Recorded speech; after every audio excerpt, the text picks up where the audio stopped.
We're Matt and Deb. In May 2024, we spent 4 weeks in Greece.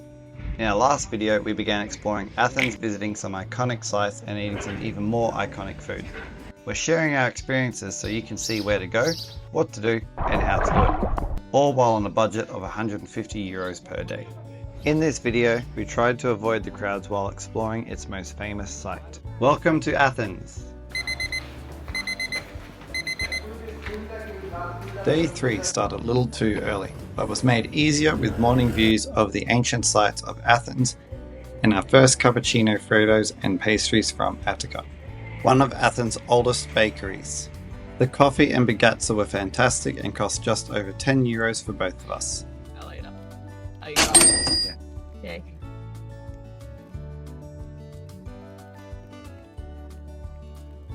We were staying at the Salinas in Oimonia.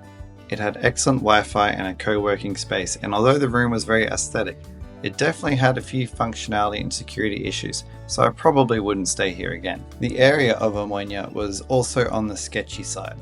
The biggest positive was a rooftop view of the Acropolis, where we were able to watch the sunset and the Parthenon lights. The other benefit was that we could walk to nearby historical sites like Hadrian's Library and the Roman Agora. In case you missed part 1, we purchased a combo ticket that allowed us to visit 7 different sites in Athens. Make sure you also check out that video for more information. As the caffeine started to pump through our system, we took advantage of the early morning and quiet streets to wander around Plaka, Athens' picturesque, albeit touristy neighbourhood. As we continued through different neighbourhoods at the foot of the Acropolis, we came across some of Athens' most picturesque spots before the city woke up and the tour buses started to arrive. We were easily able to find our way around using Google Maps. We both had eSIMs, so we always had data. Info on those is below.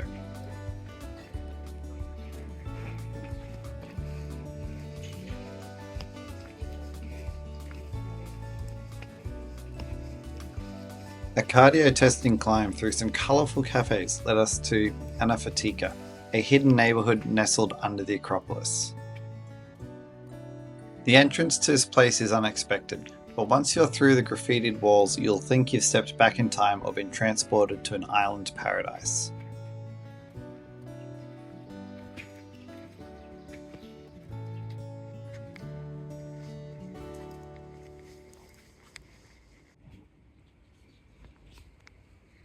Built in the mid-19th century, this tiny scenic neighbourhood is styled after the Cycladic Islands with whitewashed walls, narrow laneways and colourful doors, all with views of the Acropolis. It's important to remember that people do still live here and to be quiet and respectful of their space and homes.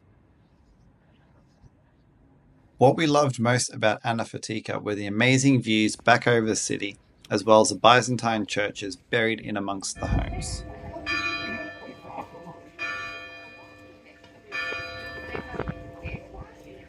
The city and souvenir stands began to wake up as we made our way back to Monastiraki Square.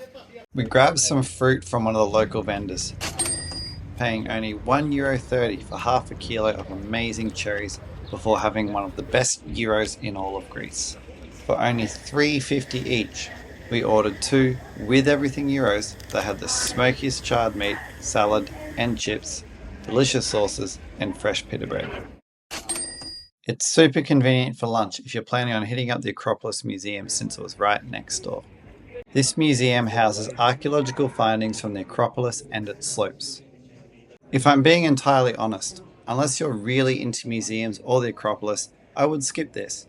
While I appreciate the museum for its architecture and overall aesthetic, it's so busy with groups that it's difficult to appreciate the individual pieces.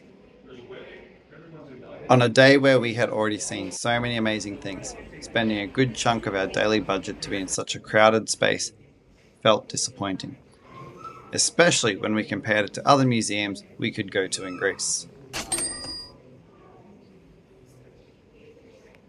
Having said that, the architecture of the building is stunning, and it was pretty cool seeing the original columns from the Erection at the Acropolis.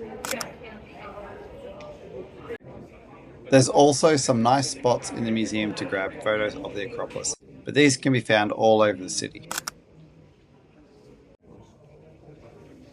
And once we figure out how to get there, we also liked the excavations under the museum showing the foundations of an ancient neighborhood.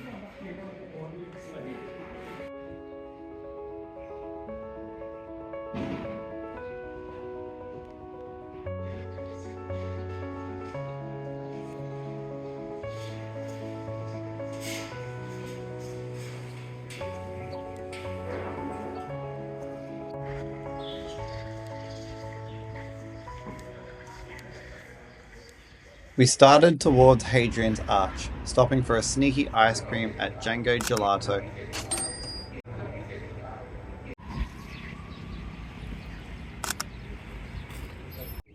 The perfect place for torture spotting, the Temple of Olympian Zeus.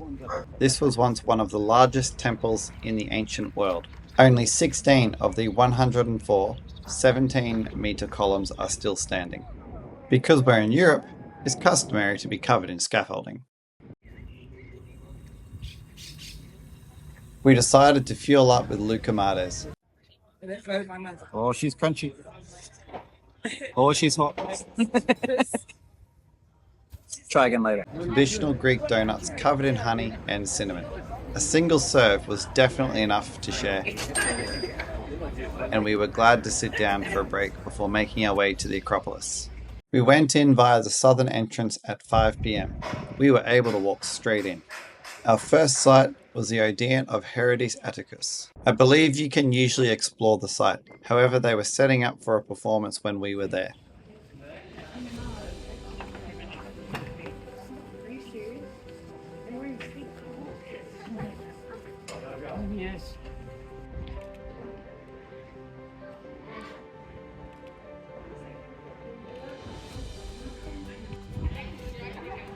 A short walk and we entered through the famous columns, giving us our first close-up view of the Parthenon.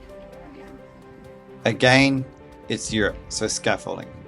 Although busy-ish, it was easy to stand back from the crowds and find a viewpoint away from everyone else. Due to a surge in visitors, tickets to the Acropolis are now timed. I'd read that cruise ships and tour groups had bulk purchased the early morning to midday tickets, and photos of the crush of people looked unbearable. I recommend visiting in the evening during the summer months. Not only is it far cooler, it's also a lot quieter. Remember the original statues from the museum? These are the replicas. Behind this temple you'll find the olive tree, important to Athenian historians and Instagrammers alike. There are plenty of guides available and we'll link some recommended ones below.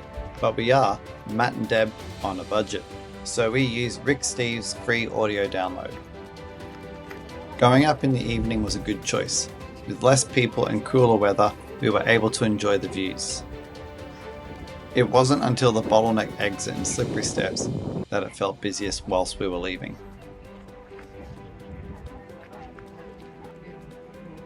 We made a quick stop at Areopagus Hill for yet another view, before ending with another food highlight, meatball gyros from Falofelos. We spent an average of 183 euros per day in Athens. Our biggest expense was accommodation, and this could have been cheaper if we'd stayed further out from the city centre.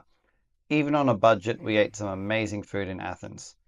Due to price increases in 2025, the entrance fees for the Acropolis, Ancient Agora, and Acropolis Museum would now cost 130 euros. Next up, we travel to a local's favourite getaway. Hit the subscribe button to see a gorgeous island only an hour from Athens. Thanks for watching.